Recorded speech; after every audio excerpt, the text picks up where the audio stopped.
Alors tout de suite, pour introduire le sujet, je n'ai pas choisi ce texte. C'est un texte proposé par la Ligue pour la lecture de la Bible, mais un texte peut-être qui va nous interpeller particulièrement ce matin, dans les circonstances peut-être qui sont les nôtres personnellement, mais aussi dans celles de notre pays. Le psaume 44. Psaume 44, que je vous invite à lire maintenant. Ô chef de chœur, méditation des Kohérites. Ô Dieu, nous l'avons entendu de nos propres oreilles, nos pères nous ont raconté tout ce que tu as accompli de leur temps autrefois. Par ton intervention, tu as dépossédé des peuples pour établir nos pères, et tu as frappé des peuplades pour donner à nos pères assez de place. Ce n'est pas grâce à leur épée qu'ils ont occupé cette terre, ni par leur propre force qu'ils ont remporté la victoire, mais c'est par ton action puissante, car tu leur étais favorable et les avais en affection.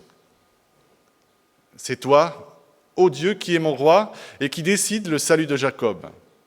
Oui, avec toi, nous repoussons nos ennemis et grâce à toi, nous piétinons nos adversaires. Je ne compte pas sur mon arc, mon épée ne me sauve pas. C'est toi, ô Dieu, qui nous délivre de tous nos ennemis et qui couvre de honte les gens qui nous haïssent. Tout au long de ce jour, nous nous félicitons de Dieu, nous le louerons jusqu'à l'éternité. Il y a une pause dans ce psaume, et on pourrait s'arrêter là, n'est-ce pas? Chant de victoire, assurance de la victoire. Mais, le verset 10 se poursuit ainsi. Pourtant, tu nous as rejetés et livrés à la honte. Tu as cessé d'accompagner nos armées au combat. Tu nous fais reculer devant nos ennemis, nos adversaires se sont emparés de nos biens. Oui, tu nous as livrés à eux ainsi qu'un troupeau de brebis destiné à la boucherie, et tu nous as éparpillés parmi les peuples étrangers. Tu as vendu ton peuple à un bas prix sans en tirer aucun profit, et tu nous as livrés aux railleries de nos voisins. Tous ceux qui nous entourent se rient et se moquent de nous. Tu fais de nous la risée d'autres peuples, en nous voyant les étrangers secouent la tête en ricanant. Tout le jour, je vois mon humiliation et mon visage est marqué par la honte, quand j'entends les outrages et les propos blessants d'un ennemi vindicatif. Tout cela nous est arrivé sans que nous t'ayons délaissés et sans que nous ayons trahi ton alliance avec nous. Nous n'avons pas renié nos engagements envers toi, nous n'avons pas quitté la voie que tu nous as prescrite. Pourtant, tu nous as écrasés dans le domaine des chacals, et tu nous as couverts de ténèbres épaisses. Si nous avions délaissé notre Dieu, si nous avions tendu les mains vers un Dieu étranger, Dieu ne l'aurait-il pas appris, lui qui connaît tous les secrets qui sont au fond des cœurs? À cause de toi, chaque jour, nous sommes massacrés, et l'on nous considère comme étant des moutons destinés à la boucherie. Interviens donc, Seigneur. Pourquoi ne réagis-tu pas? Viens te réveiller, ne nous rejette pas toujours. Pourquoi te détourner? Pourquoi ignores-tu nos maux et nos détresses? Car nous voilà prostrés dans la poussière, plaqués au sol. Agis, viens à notre aide, libère-nous dans ton amour. Amen. Alors je serais curieux de savoir ce qui vous a interpellé, marqué, choqué peut-être, dans ce verset ou dans ces versets que nous avons lus. Peut-être la faim, la prostration, la dévastation que vit ce peuple. Ou peut-être vous êtes arrêté aux 9 premiers versets qui évoquent la victoire du peuple d'Israël par l'intervention de Dieu autrefois. Pour ma part, ce qui m'a touché le plus, c'est ce deuxième verset. Ô Dieu, nous l'avons entendu de nos propres oreilles, nos pères nous ont raconté tout ce que tu as accompli de leur temps autrefois. Oui, c'est moi qui ai un peu vieilli là. Ô Dieu, nous l'avons entendu de nos propres oreilles, nos pères nous ont raconté tout ce que tu as accompli de leur temps autrefois. Et ce verset m'a invité à une réflexion personnelle, et aussi qui concerne peut-être l'Église. Qu'est-ce que je vais raconter? Qu'est-ce que je raconte déjà à mes enfants? Qu'est-ce que je vais raconter à mes petits-enfants? Qu'est-ce que nous allons raconter aux personnes qui vont nous succéder sur ces bancs dans 10, 20, 30, 50, 100 ans, si le Christ n'est pas encore revenu? Qu'est-ce que je vais leur raconter de ces interventions de Dieu dans ma vie, dans notre vie, de ces récits où je suis sûr d'avoir vu Dieu agir? Qu'est-ce que je vais leur raconter qui va les aider à grandir dans leur foi au moment où eux-mêmes vont rencontrer la défaite, l'échec et l'épreuve? Que transmettre à ceux qui vont nous succéder? Et surtout même, alors que nous vivons peut-être personnellement la défaite, l'échec, l'épreuve, qu'est-ce qui va les aider? Alors j'ai la recette magique, garantie, satisfait ou remboursé, vous vous en doutez bien. En fait, non. Il s'agit bien sûr d'un cheminement personnel. Le Seigneur nous fait passer par des chemins qui sont propres à notre existence. Mais il me semble que ce petit chant de louange, parce qu'il est composé par un groupe de louanges, comme là ce matin, les choréites, nous invite à y trouver quelques perles pour nous aider à nourrir et peut-être répondre à cette réflexion. Qu'est-ce que je vais transmettre?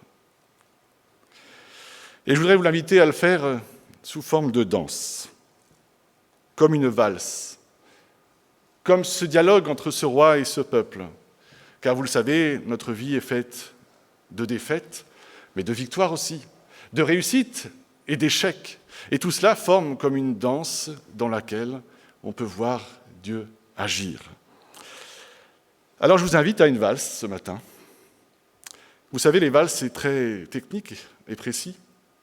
Mais pourtant, quand on voit quelqu'un danser, on a l'impression que c'est si facile. Et est-ce que ce n'est pas là une belle image de notre vie? Quand on la verra avec le Christ, là-haut, on aura l'impression d'une belle œuvre. Mais lorsqu'on y est là, on ne voit que le prochain pas.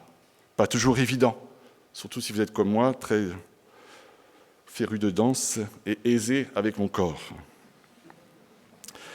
Alors, le premier pas de la danse. Le premier temps de la valse est léger, précis, doux, et s'envole comme ces belles paroles de confiance, cette assurance de victoire militaire passée. On se rappelle les grandes œuvres de Dieu, de la sortie d'Égypte jusqu'à l'installation dans un pays promis, occupé autrefois par des adversaires assez coriaces. Alors on se souvient de ces soirs au coin du feu, où ces vieux papis, vieilles mamies, palabraient pour nous raconter toutes ces interventions passées de Dieu. Alors, on confesse ce verset 4 avec force. Ce n'est pas grâce à leur épée qu'ils ont occupé cette terre, ni par leur propre force qu'ils ont remporté la victoire, mais c'est bien par ton action puissante, car tu leur étais favorable et tu les avais en affection. L'existence même de ce petit État d'Israël est la conséquence directe de l'intervention de Dieu. Sur le papier, ils étaient tout petits, ils n'avaient rien pour eux. Alors c'est clair qu'autrefois, Dieu a agi dans le passé pour délivrer son peuple et l'installer dans un pays promis. Et il l'a fait par grâce, par amour. C'est toi, ô Dieu, qui es mon roi et qui décide le salut de Jacob. Dieu est souverain de toutes choses. Il est sauveur de ce monde. Alors le peuple peut avoir confiance. Le peuple peut avoir confiance, non pas en comptant sur ses propres forces, mais sur cette intervention de Dieu qui est sûre qu'il va être là, car Dieu a agi. Dieu a agi. Il n'est pas allongé sur son petit nuage tranquille. Certainement qu'il va agir. Alors le roi, dans ce psaume, et tout le peuple sont dans l'allégresse. Parce qu'ils ont bien conscience que face aux empires babyloniens, assyriens et tous ces grands empires qui sont autour d'eux, il ne faudrait qu'un claquement de doigts pour qu'ils soient voués à l'exil. Aucune chance de remporter la victoire si Dieu n'agit pas. Alors le pas est léger dans cette danse. On est dans la joie, dans l'allégresse. On saute de joie. Dieu a agi. Dieu a agi. Alors ce premier temps de valse, alors que nous sommes encore un peu comme ça, est intéressant pour notre question de départ, car il pose la question du contenu de la foi que l'on va transmettre. Une foi qui est faite de conviction, d'expérience personnelle, d'assurance et en même temps d'humilité. Une foi qui s'enracine dans des vérités bibliques profondes. Dieu est souverain. Il a des desseins bienveillants pour chacune et chacun d'entre vous. Il nous aime. Il est prêt à nous pardonner. Il veut le bien. Et tout ceci pourrait se résumer par ce verset que vous connaissez par cœur, j'en suis sûr. Si Dieu est pour nous, qui sera contre nous? Tout ceci est juste. Cette assurance du secours de Dieu, de son intervention dans notre vie est une profonde vérité, n'est-ce pas? Et je suis sûr que certains parmi nous pourraient en témoigner. Nous avons là de belles vérités à transmettre, chers amis, à partager, à l'exemple de ce Jésus qui est venu nous rejoindre et qui a foulé de ses sandales un pays tout petit pour annoncer la paix et le bonheur. Alors il nous faut transmettre, chers amis, cette grâce de Dieu, cet amour, cette souveraineté sur tout ce que nous vivons. Lui qui n'a pas épargné son propre Fils, mais qui l'a livré pour nous tous. Quelle belle invitation à la danse, non? La grâce de Dieu. On aura envie de danser. Peut-être nous pourrions faire une petite pause un instant, juste quelques secondes maintenant. Un court instant, où chacune et chacun pourrait méditer sur cette question-là. Ai-je un exemple d'intervention de Dieu? Ai-je un moment qui me vient comme ça à l'esprit dans le passé, où je peux me dire, c'est sûr, le Seigneur a agi à ce moment-là. C'est sûr, Dieu était présent. Au boulot, dans nos relations, nos études, notre couple, prenons juste une pause, un court instant, pour se souvenir de ce moment particulier que vous souhaiteriez peut-être partager à la sortie de cette église, peut-être, à vos enfants, petits-enfants, neveux et nièces, aux personnes qui vont nous succéder ici-là. Prenons une pause un instant, si vous le voulez bien.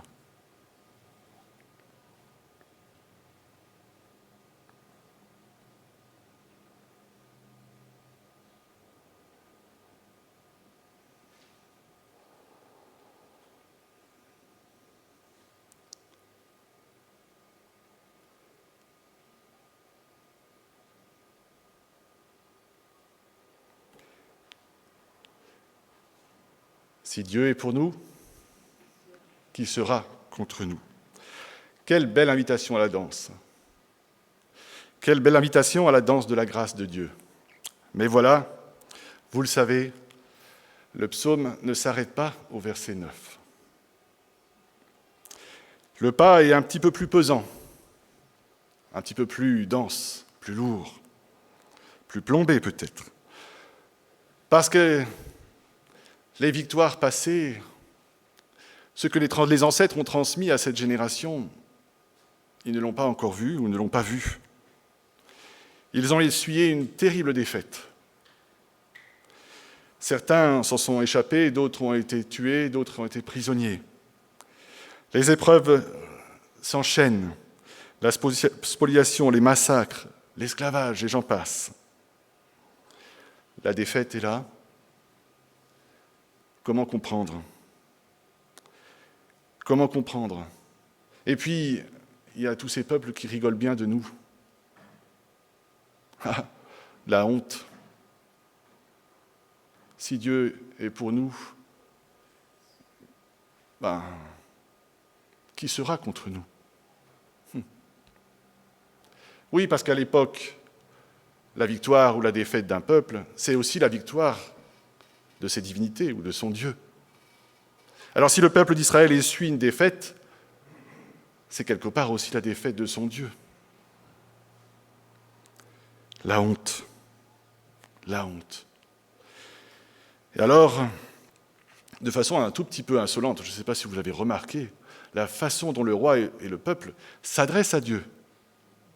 Tu nous as rejetés, tu nous as couverts de honte, tu ne pars plus en campagne avec nos armées, tu nous fais reculer devant l'adversaire et ceux qui nous détestent pillent tout ce qu'ils veulent.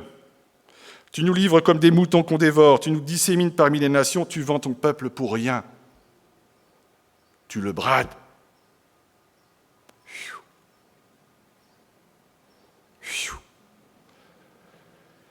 Je ne sais pas si ça vous est déjà arrivé, ça. On vous a raconté de belles vérités, vous avez reçu de beaux témoignages, comme celui d'Alda, il était très beau, extraordinaire. Mais voilà, dans votre expérience et votre vie, tout ce qu'on vous a enseigné de l'amour de Dieu, son intervention dans votre vie, les victoires que vous allez avoir avec lui, eh bien, tout ceci n'est pas exactement ce que vous vivez. Comment réagit-on alors? Il y a tout qui se mêle dans nos pensées. Dieu ne réagit pas comme on nous l'avait dit, comme il le devrait. Si j'étais à sa place, je pourrais lui dire ce qu'il faut faire au mieux pour moi, au moins. C'est cette fameuse question, qui a été aussi un titre de film, je crois. Qu'est-ce qu'on a fait au bon Dieu? Et c'est vrai. La première question, alors peut-être pas vous, parce que vous êtes déjà bien avancé dans la perfection, mais on va se questionner quand même, face à la défaite, à l'épreuve, à l'échec, alors qu'on a forgé d'un bon catéchisme chrétien. On va se questionner, ce bon Dieu, où est-il? Où est-il? Alors, je ne sais pas si on oserait chanter et prier ce matin le psaume 44 comme ça. Est-ce que vous aimeriez, est-ce que vous souhaiteriez qu'on chante ensemble ce genre de propos face à Dieu? Pas facile, mais en même temps, si on est honnête et sincère, est-ce que ça ne nous est jamais arrivé, face à une épreuve, face à une défaite, face à un échec, de crier à Dieu et de lui reprocher son inaction? Soyons sincères, ça ne vous est jamais arrivé?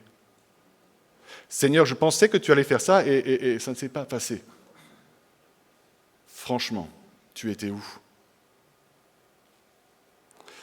Mais ce qui est extraordinaire quand même, c'est qu'on trouve ce genre de prière dans la Bible et qui viennent exactement rejoindre ce que l'on peut vivre et ressentir.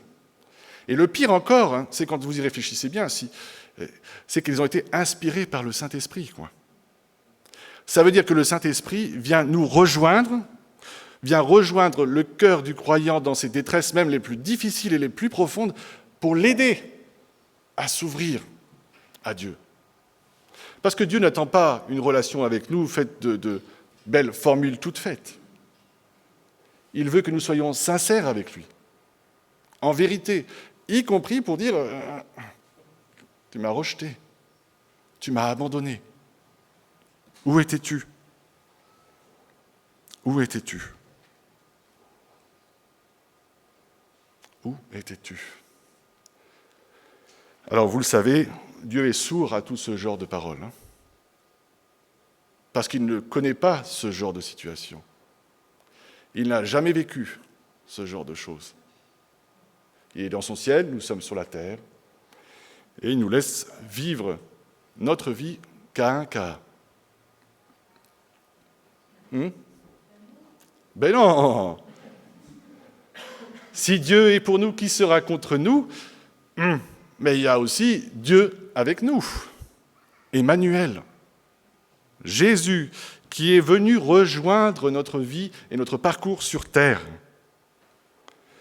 Face à l'épreuve la plus injuste qui était devant lui, lui l'innocent, qui allait mourir pour des pécheurs, a prié en larmes devant son Père, si cette coupe pouvait s'éloigner, si cette épreuve, cette échec apparent de la croix pouvait s'éloigner de moi. Et puis, lui, le Fils bien-aimé de Dieu, en qui toute la création se tient et qui tire son origine de lui, a été vendu, bradé, pour seulement 30 deniers. Lui a connu la honte, les outrages, les propos blessants d'un ennemi vindicatif, comme le dit le verset 17 du psaume 44. Il va se laisser cracher dessus, insulter, clouer sur le bois, le châtiment le plus ignoble, le plus terrible. Et il va y aller comme un mouton que l'on mène à l'abattoir. Il gardera le silence. Et alors qu'il était encore sur la croix, que ressent-il ? Il ressent l'absence de son Père. Mon Dieu, pourquoi m'as-tu abandonné ? Pourquoi m'as-tu abandonné ? Et toute cette détresse de Jésus, Fils de Dieu, Dieu lui-même, il l'a fait, vécu, expérimenté pour nous. Pour ce qui nous séparait, que ce qui nous séparait de Dieu, notre péché, ne soit plus. Alors ce bon Dieu, il est là, dans ce Jésus qui nous regarde ce matin.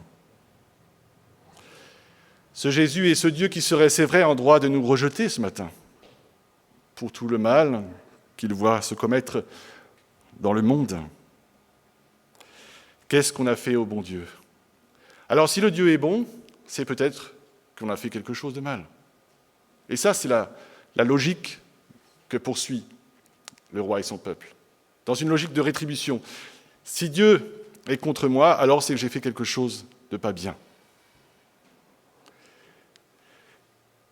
C'est peut-être là la raison de l'échec, la défaite.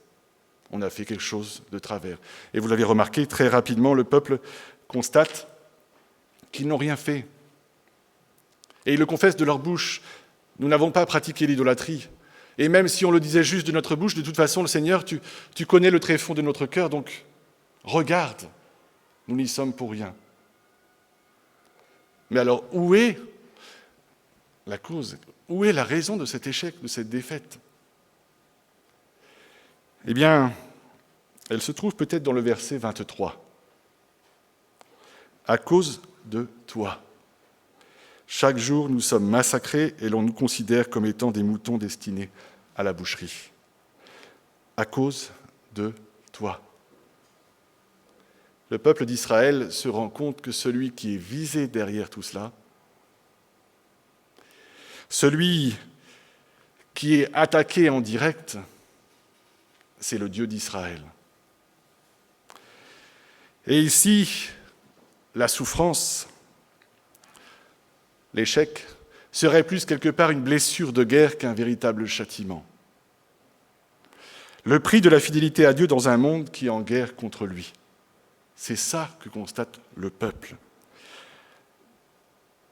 Et c'est ce que dira Paul aussi, vous connaissez ce verset d'Éphésiens 6, chapitre 6, verset 12. Nous n'avons pas à lutter contre les êtres de chair et de sang, mais contre les puissances, contre les autorités, contre les pouvoirs de ce monde des ténèbres et contre les esprits du mal dans le monde céleste. Alors s'il ne faut pas négliger certainement nos échecs et nos défaites comme des conséquences de nos péchés, il ne faut pas non plus oublier que ce livre dans le monde spirituel a un combat, où les forces diaboliques, bien que vaincues, livrent un combat sans relâche contre les enfants de leur ennemi juré, Dieu le Père. Et bien que limitées, ces forces cherchent à nuire, parce qu'elles ne peuvent plus nous séparer de Dieu. Mais elles cherchent à nuire aux enfants de celui qu'ils détestent le plus, Dieu. Alors même blessés, il faut continuer le combat. Et le troisième pas de la valse se termine avec, certes, une jambe un peu blessée. Mais la danse continue envers et contre tout. Car si ni le roi ni le peuple n'ont de solution à leur crise, de réponse immédiate à leurs plaintes, et vous connaissez peut-être l'histoire de Job, ils gardent confiance et persévèrent dans l'appel à l'aide, car ils en sont sûrs, l'amour de Dieu vaincra. Et dans un dernier souffle, comme le Christ à la croix, entre tes mains, je remets mon esprit. Dans un dernier souffle, ils persévèrent. Et cette prière un peu insolente devient un appel persévérant au secours de Dieu. Face au mystère qui nous dépasse, face au mystère même des actions de Dieu qui nous dépassent, la troisième pas de cette valse, un peu blessée, nous invite à persévérer. Persévérer, à chercher le secours en lui, car c'est en lui seul qu'est le véritable secours. Alors, pour conclure brièvement, qu'est-ce que je dirais à mes enfants et mes petits-enfants ? Qu'est-ce que nous pourrions transmettre ? Nous pourrions peut-être les inviter à une valse, tout simplement, à la danse de la grâce. D'abord, en racontant tous ces moments que nous avons vécus, les uns et les autres, nous avons vu Dieu agir, sa grâce, sa victoire, son amour que nous avons pu expérimenter. Nous sommes plus que vainqueurs par celui qui nous a aimés, n'est-ce pas ? Et bien que la victoire peut sembler voilée, qu'il y ait des mystères dans les actions de Dieu, il est bien réel, et la victoire est assurée. Et il faudra qu'ils lisent le livre de l'Apocalypse pour cela. Je leur dirai l'Évangile. Tu sais, à la croix, le Christ a annulé l'acte de condamnation qui te séparait avec Dieu. Je leur dirai ces paroles de Jésus à la croix. Je leur dirai tout ce que j'ai vécu de la fidélité de Dieu. Et puis, le second pas de la danse, je leur dirai la vérité. Ils vont rencontrer des échecs, des défaites, des incompréhensions, qui sont peut-être l'objet ou les conséquences de plans divins, de plans diaboliques peut-être, j'en sais rien. Mais ils connaîtront la détresse et l'angoisse, certainement, la persécution, la faim. Autant d'épreuves qui sont comme des traversées du désert. Et je leur dirai que peut-être commencera alors ce chemin bienfaisant de la remise en question. De ce chemin du désert où ils pourront rencontrer le Seigneur cœur à cœur, comme dit Osée, je vais les mener au désert et je parlerai à leur cœur. Osée 2, verset 16. Peut-être que ce désert qu'ils vont vivre sera l'occasion aussi, peut-être, pour se remettre en question personnellement et dire cette prière du psaume 139, « Sonde-moi, ô Dieu ». Autrement dit, que le désert de l'échec soit l'occasion pour eux de mieux se connaître et mieux connaître Dieu. Qu'il soit le temps où cette tristesse qu'ils vivront peut-être soit un temps de discernement, qu'ils puissent vivre cette tristesse selon le cœur de Dieu qui les conduira sur la vie, sur le chemin de la vie. Alors oui, il se peut que ces échecs qu'ils vivront, ces défaites qu'ils vivront, seront les conséquences de leurs mauvaises décisions, de leurs péchés. Mais je leur apprendrai, je leur dirai la fidélité de Dieu qui les conduira aussi dans ces moments-là. Et puis pour terminer, je leur dirai, n'oublie pas que Jésus peut te comprendre bien au-delà de ce que tu penses, que Jésus t'aime bien au-delà de ce que tu peux imaginer, et qu'il t'attend. Il attend que tu t'approches de lui en toute liberté pour prier, pour crier à lui, en vérité, car il est celui qui ne t'abandonnera jamais. Je leur dirai qu'il faut persévérer dans l'attente du secours de Dieu, car la victoire dans la défaite, c'est justement de s'attendre à Dieu, malgré tout. Et je leur dirai peut-être ces versets de l'Épître aux Romains que vous connaissez par cœur, chapitre 8. Cher enfant, dans toutes les choses que tu vas vivre, tu seras plus que vainqueur par celui qui t'a aimé. Car je suis persuadé que ni ta mort, ni ta vie, ni les anges, ni les principats, ni le présent, ni ton avenir, Ni les puissances, ni les hauteurs, ni profondeurs, ni aucune autre création ne pourra te séparer de l'amour de Dieu en Jésus-Christ, notre Seigneur. Que ces vérités tracent son chemin par l'Esprit de Dieu dans notre vie. Amen. Je voudrais vous inviter à la prière, si vous le voulez bien.